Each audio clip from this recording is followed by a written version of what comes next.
नमस्कार, बुलेटिन में आप सभी का स्वागत है और मैं हूं आपके साथ कल्याण झा। खबरों की शुरुआत करेंगे। गरीब कल्याण रोजगार अभियान की आज से शुरुआत हो गई है। खगड़िया के तेलिहार से पीएम ने इसकी शुरुआत की। ये योजना 6 राज्यों के 116 जिलों में चलेगी। इस योजना का संचालन उन राज्यों में किया जाएगा जहां प्रवासी कामगारों की संख्या 25,000 से अधिक है। मजदूरों को रोजगार देने के लिए 50,000 करोड़ रुपए खर्च किए जाएंगे। योजना की शुरुआत करते हुए पीएम ने कहा कि लॉकडाउन के दौरान काफी संख्या में टैलेंट अपने गांव लौटा है और अब यही हुनर ग्रामीण इलाकों को संवारने में लगाया जाएगा। उन्होंने कहा कि श्रमिकों के हुनर की मैपिंग की भी शुरुआत की जा रही है और कौशल के हिसाब से उन्हें काम मिलेगा। कार्यक्रम के उद्घाटन के दौरान सीएम नीतीश कुमार सहित 6 राज्यों के सीएम और कई केंद्रीय मंत्री मौजूद रहे। तो खगड़िया से योजना की शुरुआत की है। प्रधानमंत्री ने इस योजना की शुरुआत की है और प्रवासियों को इससे रोजगार मिलेगा और 25,000 से जहां अधिक प्रवासी हैं जिस जिलों में, वहां पर इसकी शुरुआत हो जाएगी। वहां के जो रोजगार सृजित लोग हैं उनको रोजगार मिलेगा और इस रोजगार से वो अपने घर पे ही, अपने जिले में ही वो अपने कौशल का हुनर दिखा सकते हैं, क्योंकि लॉकडाउन की वजह से कई लोग जो प्रवासी हैं वो अपने घर लौटे हैं, अपने जिलों में रोजगार की मांग कर रहे हैं। ऐसे में प्रधानमंत्री ने एक बड़ी योजना की शुरुआत की है और इस योजना से खगड़िया, खासतौर पर बिहार के खगड़िया के लोगों को काफी खुशी मिली है। खगड़िया के लोगों को उनके घर में ही, उनके जिलों में ही अब रोजगार मिलेगी, रोजगार का सृजन किया जाएगा।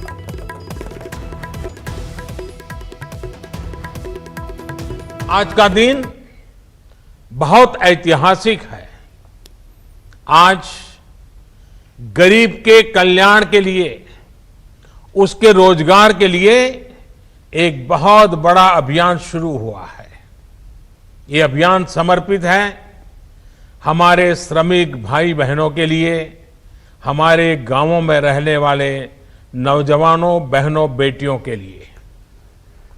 इनमें से ज्यादातर वो श्रमिक हैं जो लॉकडाउन के दौरान अपने घर वापस लौटे हैं।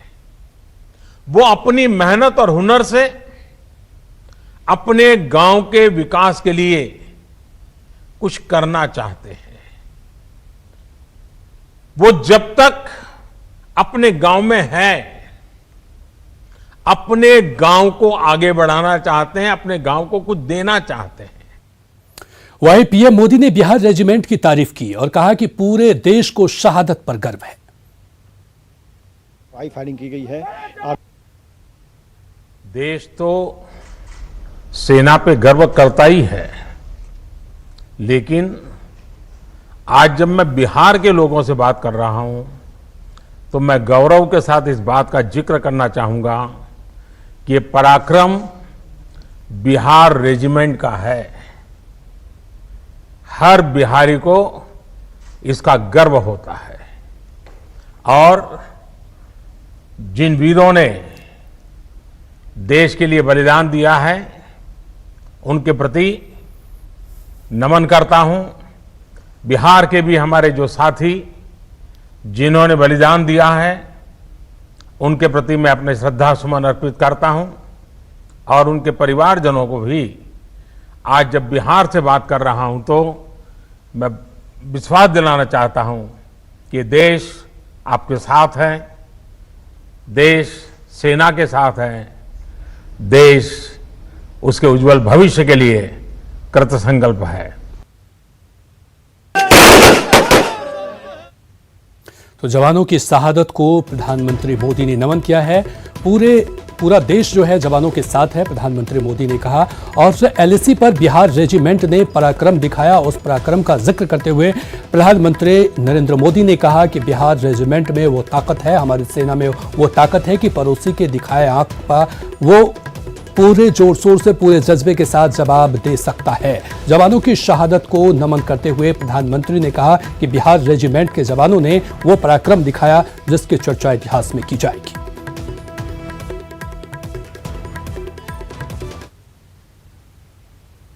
वहीं योजना की शुरुआत के दौरान सीएम नीतीश कुमार ने बिहार की योजनाओं की चर्चा भी की। उन्होंने कहा कि राज्य सरकार भी अपनी योजनाओं के जरिए लोगों को रोजगार देने की कोशिश कर रही है। उन्होंने पीएम मोदी को योजना की शुरुआत करने के लिए धन्यवाद भी दिया। जो लोग भी अब बाहर जाकर काम नहीं करना चाहते हैं, और हम लोगों को भी अच्छा लगेगा कि बाहर क्यों जाएं, कष्ट झेले हैं, और ये तो कोई जानता ही नहीं है कोरोना वायरस की स्थिति कब तक और कहाँ लोग झेलेंगे। तो इसलिए हम लोगों की तरफ से भी प्रयास काफ़ी कुछ करने की कोशिश की गई है, और जो कुछ भी अभी मनरेगा के अंतर्गत काम होगा, अन्य जो हमारे राज्य सरकार में भी योजनाएं चल रही हैं, चाहे सड़क मार्ग की हो या अन्य विकास की योजनाओं हो, या हम लोगों का एक 7 निश्चय की योजना है, और जल जीवन हरियाली अभियान हम लोगों ने पिछले वर्ष से चलाया है, उसमें भी 3 साल में करीब 24,000 करोड़ रुपया हम लोग खर्च कर रहे हैं। और हमने लोगों को कहा है कि अगर जल है और हरियाली है तभी जीवन सुरक्षित है पर्यावरण को लेकर के, और काफ़ी इसके पक्ष में लोगों का सहयोग मिल रहा है। तो उस चीज़ में भी जो काम कर रहे हैं उसमें भी लोगों को लगा रहे हैं। तो एक तो अलग विषय है, लेकिन और जीविका समूहों में भी, जो बिहार में हम लोगों ने जीविका समूह का इसकी स्थापना की थी, तो उसमें तो भी 41,000 से अधिक परिवारों को स्वयं सहायता समूह से जोड़ा गया है। और ये कोशिश है हम लोगों की कि पूरे तौर पर, और हम ये बता देना चाहते हैं कि हम लोगों के यहाँ जो जीविका समूह का चयन किया गया, पहले जब स्वयं सहायता समूह का गठन देश भर में किया गया था तो हमारे राज्य में वो बहुत कम था और पहले की योजना अच्छी नहीं थी। जब बिहार के लोगों ने हम लोगों को काम करने का मौका दिया, एनडीए को बिहार में, तो हम लोगों ने इस पर विचार किया और देखा, और वर्ल्ड बैंक से कर्ज लेकर के हम लोगों ने जीविका योजना की शुरुआत की। इतना ही नहीं, प्रधानमंत्री गरीब कल्याण रोजगार अभियान पर अब सियासत भी शुरू हो गई है। आरजेडी और कांग्रेस ने इसे चुनावी जुमला बताया है, तो वहीं जेडीयू का कहना है कि ये योजना रोजगार सृजन के क्षेत्र में एक बहुत अच्छी पहल है। ये लॉलीपॉप है बिहार के चुनाव में, और फिर ये जुमला साबित होगा। फिर आप चुनाव खत्म होगा और ये फिर कहेंगे ये जुमला था। देखिए, ये सब चुनावी स्टंट है। अब 2-2.5 महीने बिहार में चुनाव रहे हैं तो प्रधानमंत्री को भी बिहार की याद आ गई। 6 साल में तो बिहार के लिए कोई योजना का शुभारंभ किया नहीं। खगड़िया से प्रधानमंत्री जी के द्वारा आज इस योजना के लोकार्पण के साथ रोजगार सृजन के क्षेत्र में बिहार के लिए उल्लेखनीय उपलब्धियों की शुरुआत होने जा रही है। तो योजना को लेकर के वार पलटवार जारी है। हम बढ़ेंगे अगली खबर की तरफ, और बड़ी खबर सहरसा से है, जहां सलखुआ प्रखंड के महादेव मठ में नाव हादसा हो गया है। नाव हादसे में डूबने से मां बेटी की मौत हो गई है, जबकि 3 लोग लापता हो गए हैं, जिनकी खोजबीन फिलहाल जारी है। बताया जा रहा है कि छोटी नाव पर करीब 15 लोग सवार थे। वहीं वीडियो की माने तो नाव पर 4 लोग सवार थे, जिनमें से 2 लोगों की मौत हुई है। अरे यहाँ कुर्सी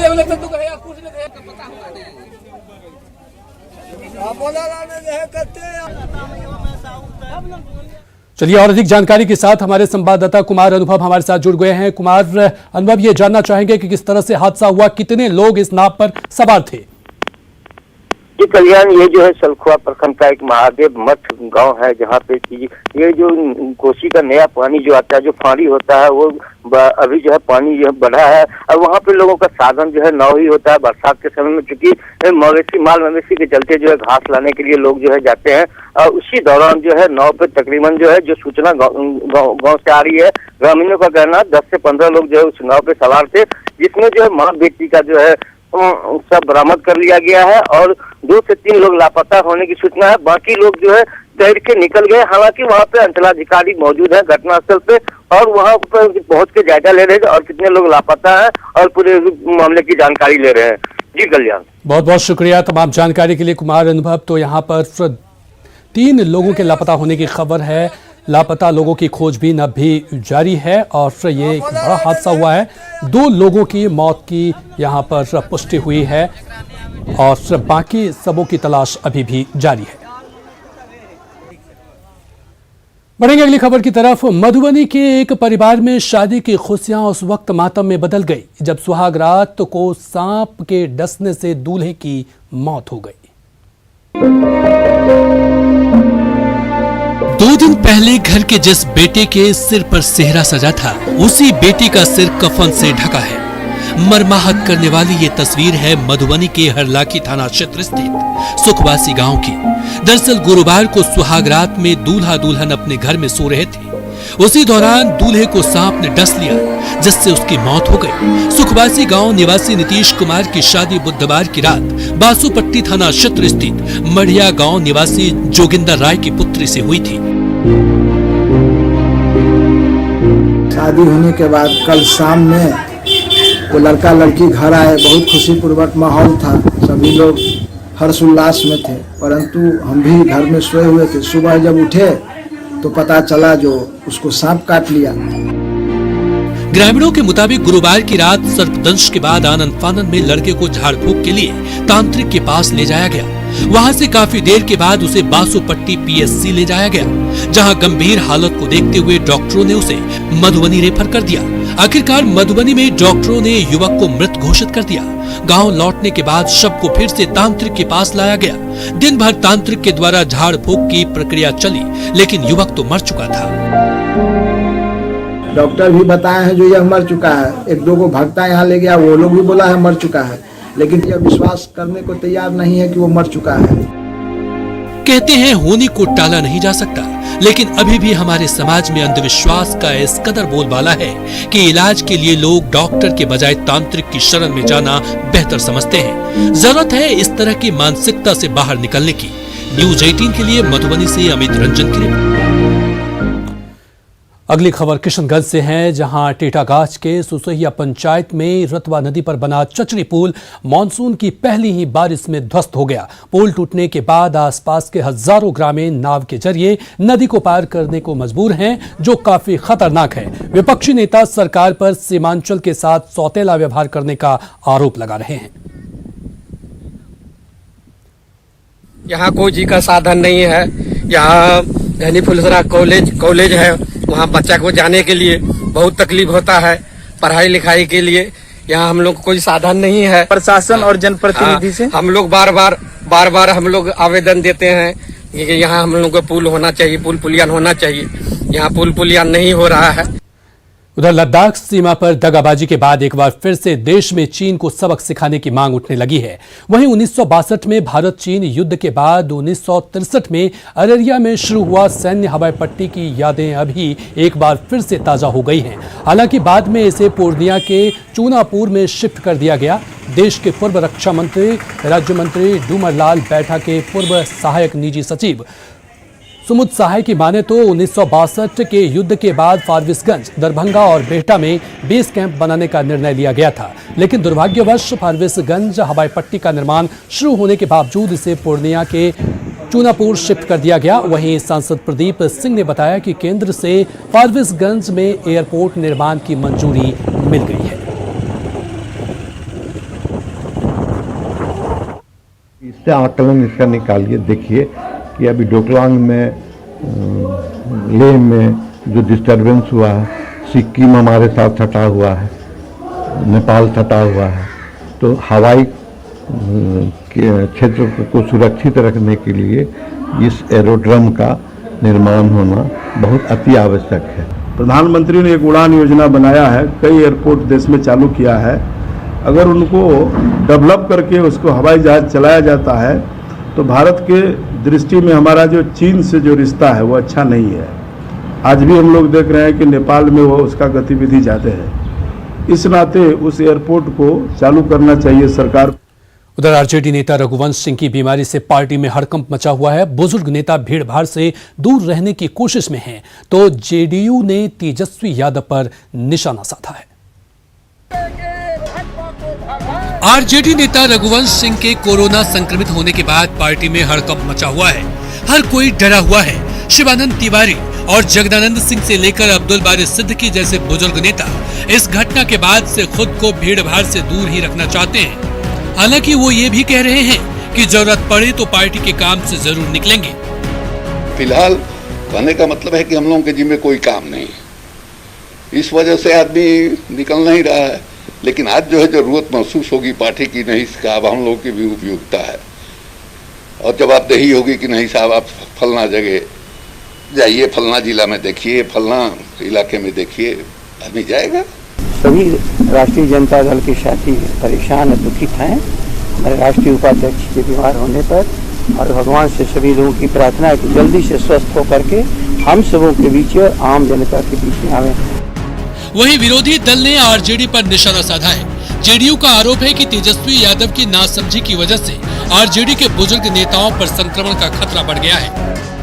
ऐसी स्थिति में राजनीतिक कार्यक्रम आयोजित करना ये तो खतरे से खेलना है, और कम से कम अपने लिए दूसरों के प्राण के साथ खिलवाड़ करने का खतरनाक खेल राजनीति में नहीं करना चाहिए। जाहिर है चुनावी साल में राजनीतिक दल किसी न किसी बहाने एक दूसरे पर हावी होने की कोशिश में जुटे हैं, फिर चाहे वो रघुवंश सिंह की बीमारी का ही मुद्दा क्यों न हो। हालांकि ये भी सच्चाई है कि इस घटना ने बिहार के सियासी हलकों में हलचल मचा दी है। ब्रजम पांडे, न्यूज़ 18। और अब बात सिवान से आई एक ऐसी खबर की जो आपको बरसात के इस मौसम में सतर्क करेगी। जी हां, सिवान में करंट लगने से पति पत्नी की मौत हो गई, वहीं बेटा झुलस गया, जिसका इलाज मेरबा के रेफरल अस्पताल में चल रहा है। बताया जा रहा है कि इंग्लिश गांव के रहने वाले सुभाष यादव की पत्नी रमावती देवी बिजली के बोर्ड में टेबल फैन का प्लग लगा रही थी। इसी दौरान उन्हें करंट लगा। पत्नी को बचाने आए सुभाष यादव भी इसकी चपेट में आ गए और दोनों की मौके पर ही मौत हो गई। वहीं बेटा मां बाप को बचाने के दौरान झुलस गया। बताया जा रहा है कि टेबल फैन का तार बारिश में भीग गया था और फिर इसी वजह से प्लग में लगाते ही तार में करंट दौड़ पड़ा, जिससे पति पत्नी की मौत हो गई। बरसात का टाइम है, उसी में कैसे लाइन आ गया और पंखा इधर करने गई तो उसको मार दिया। उसके बाद ये इसने धरा, इसको मार दिया। उसके बाद वो छोड़ाने गया, उसको मार दिया। मारते गया तब हम लोग घर फोन गया, हम लोग पहुँचे तो उसके बाद मैरवा लेकर आए हैं।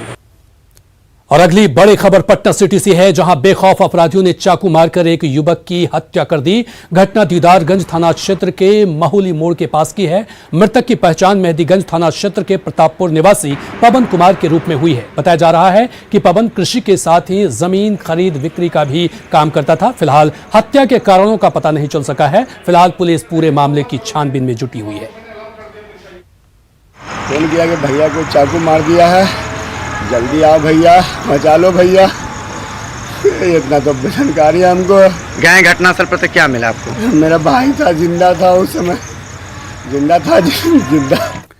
वहीं मुंगेर में अपराधियों ने जेडीयू नेता की गोली मारकर हत्या कर दी। घटना जमालपुर थाना क्षेत्र के फरीदपुर में घटी है। अपराधियों ने अविनाश कुमार उर्फ जुगनू मंडल को तब गोली मारी जब वो अपने पोल्ट्री फार्म से लौट रहे थे। बदमाशों ने पहले जुगनू मंडल को गोली मारी, फिर धारदार हथियार से हमला कर दिया। पड़ोसियों ने अस्पताल पहुंचाया, लेकिन डॉक्टरों ने मृत घोषित कर दिया। जुगनू मंडल पर 3 साल पहले भी हमला हुआ था, लेकिन तब वो बच गए थे। फिलहाल पुलिस मामले की छानबीन में जुट गई है। ये तो गए थे मुर्गी को अपना दाना पानी करने के लिए, जब रिटर्निंग हुई तो तभी इस पे। और छपरा के रसूलपुर में बाइक चोरी का एक सीसीटीवी वीडियो सामने आया है। वीडियो में सफेद कपड़े में दिख रहा शख्स 2 मिनट के अंदर बाइक को लेकर भाग जाता है। पुलिस सीसीटीवी फुटेज के आधार पर चोर की पहचान कर रही है।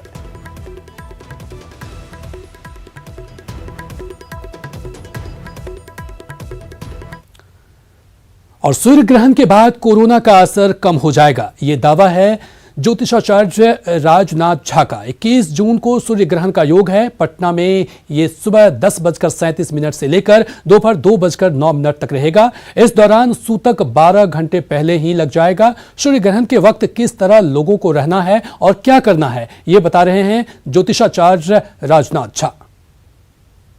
21 जून को सूर्य ग्रहण का योग है।